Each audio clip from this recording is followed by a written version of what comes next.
Hallelujah. अपने हाथों को उठाओ सब जन। Thank you Jesus.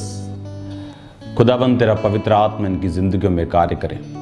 आज जितने जन खुदावंद इस लाइव टीचिंग को सुने, तेरी पवित्र आत्मा के जरिए ब्लेस्ड हो खुदावंद। इनकी जिंदगियों से हर वो कमी निकले खुदावंद जो तेरी ओर से नहीं, तुझसे जो दूर करती है खुदावंद। तेरा वचन इनकी जिंदगियों में आज काम करे, पवित्रताई में, सामर्थ में, नए दर्शनों में खुदावंद, नई ग्रेस में इन्हें लेके जाए खुदावंद। मैं तेरे जीवित नाम में इन्हें आशीषित घोषित करता हूँ खुदावंद। तेरी हीलिंग का आत्मा इन्हें छुए खुदावंद। जितने बीमार है इस वचन को सुने और चंगे हों खुदावंद। तेरा पाक रूह इनकी जिंदगियों में, इनकी सेवकाइयों में ग्रोथ के साथ खुदावंद इनको छुए। जितनी अंधकार की शक्तियां इनकी जिंदगी में काम करती, तेरे जीवित नाम में खुदावंद इस वचन के द्वारा इनको छोड़ के जाती रहें। तेरे जीवित नाम में हम मांगते हैं, आमीन। यीशु मसीह के नाम में आमीन। हालेलुया। स्वागत है यीशु मसीह की प्रेजेंस में। आप देख रहे हो कि मैं अपने प्रेयर रूम के साथ बैठा हूं और ये परमेश्वर की विल है कि यहाँ से अब मैं आपको रोज़ या एक दिन छोड़ के या कभी भी जब परमेश्वर का आत्मा मुझे लेके आया करेगा, मैं आपको टीचिंग दूंगा।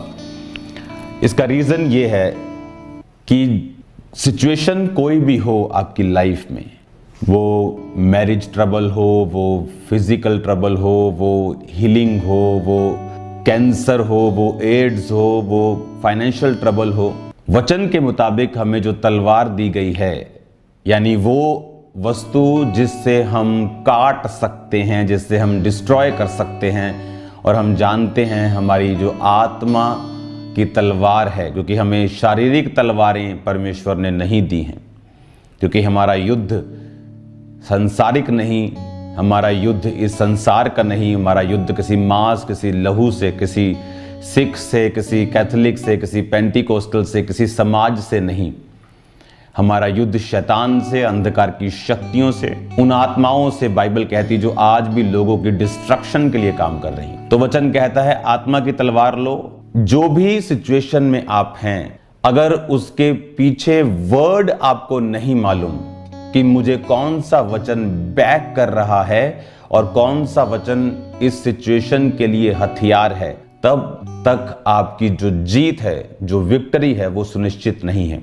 एक व्यक्ति जो बहुत बढ़ा और एक व्यक्ति जो नहीं बढ़ा, उसका रीजन सिर्फ दृष्टि है, विजन है, आत्मिक समझ है कि उसको वचन की कितनी समझ है और वो वचन से किस प्रकार अपने उस केस को जो परमेश्वर ने उसको बढ़ने के लिए या ब्लेस होने के लिए दिया है, किस तरह से काम कर सके। स्तिफनुस के ऊपर जब पत्थरवाह किया गया तो उसने कहा, हे परमेश्वर मेरी आत्मा को ग्रहण करना।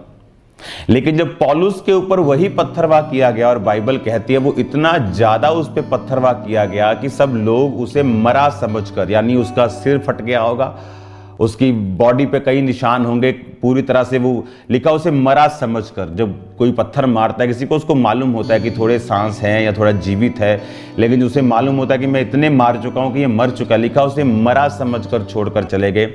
लेकिन पौलुस ने अपने मुंह से एक भी बार नहीं कहा कि परमेश्वर मेरी आत्मा को ग्रहण कर, क्योंकि हम अपने मुंह के फलों को खाते। बाइबल कहती जो तुम्हारे मुंह से निकलेगा वही होगा। तुम्हारा जो मुंह है उसमें परमेश्वर ने ताकत दी है।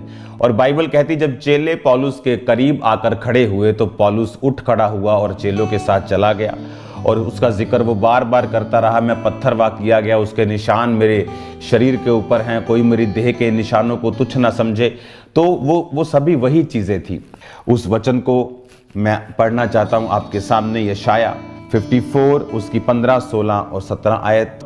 अब समझने वाली बात यह है कि जब आप ये बात समझ रहे हैं कि मेरे जीवन में कुछ भी वो सिचुएशन चल रही हो, अगर उस सिचुएशन के विषय में मुझे वचन की नॉलेज नहीं है, अगर मैं फाइनेंशियल इशू से होकर गुजर रहा हूं और मुझे नहीं मालूम कि परमेश्वर का वचन फाइनेंस के विषय में क्या कहता है, तो आप सफर करेंगे, चाहे आप क्रिश्चियन हो, चाहे आपने पवित्र आत्मा को भी क्यों ना पाया हो। क्योंकि पवित्र आत्मा को पाने का रीजन फिर ये नहीं है, फिर उसका रिजल्ट ये नहीं होना चाहिए कि हम वचन में पीछे हो जाएं, क्योंकि वचन आत्मा की तलवार है कि आपने सब ताकत को ले लिया, आपकी बॉडी बहुत मजबूत है, लेकिन अगर आपके पास उस युद्ध में तलवार नहीं है, हथियार नहीं है, तो आप उस युद्ध को नहीं जीत सकते। वो पवित्र आत्मा का बपतिस्मा आपको आत्मिक रूप से मजबूत और दलेर करता है, और पवित्र आत्मा को जो वचन है, आत्मा की तलवार है जो, वो उस अटैक को जो शत्रु ने आप पे किया उसको काटने में मदद और सहायता करती है।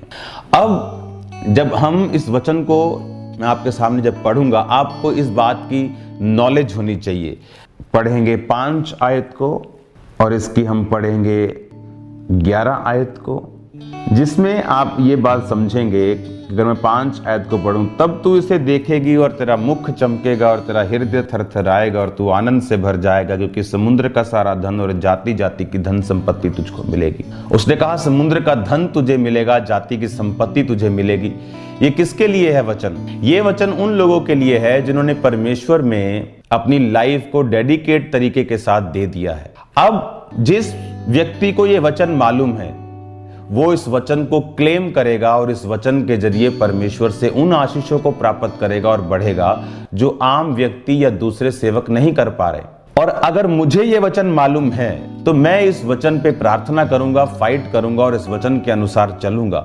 जैसे अगर किसी के पास कोई विजन है, वो विजन एक पास्टरल विजन हो सकता है, वो विजन एक सोशल विजन हो सकता है कि वो समाज की सेवा करने के लिए आगे आए। फिर वो बोलते हैं कि हम समाज की सेवा तो करना चाहते हैं, लेकिन हमारे पास पैसे नहीं है, मेरे पास फाइनेंस की कमी है, मैं कैसे ये काम कर सकता हूं? कोई भी काम इस दुनिया में फाइनेंस की कमी से नहीं रहता, वो स्पिरिट की कमी, समझ की कमी से रहता है। बड़े बड़े बिजनेसमैन जो इस इंडिया में आज नंबर 1 नंबर 2 पे हैं, 100 रुपए से 150 रुपए से बिजनेस शुरू किया था, तो पैसों से नहीं किया, योजनाएं, एक ह्यूमन योजना जो इतना काम कर सकती है। इमेजिन करो अगर ह्यूमन प्लस डिवाइन योजना मिल जाए, खुदा की योजना और आपकी योजना मिल जाए, तो सोचो वो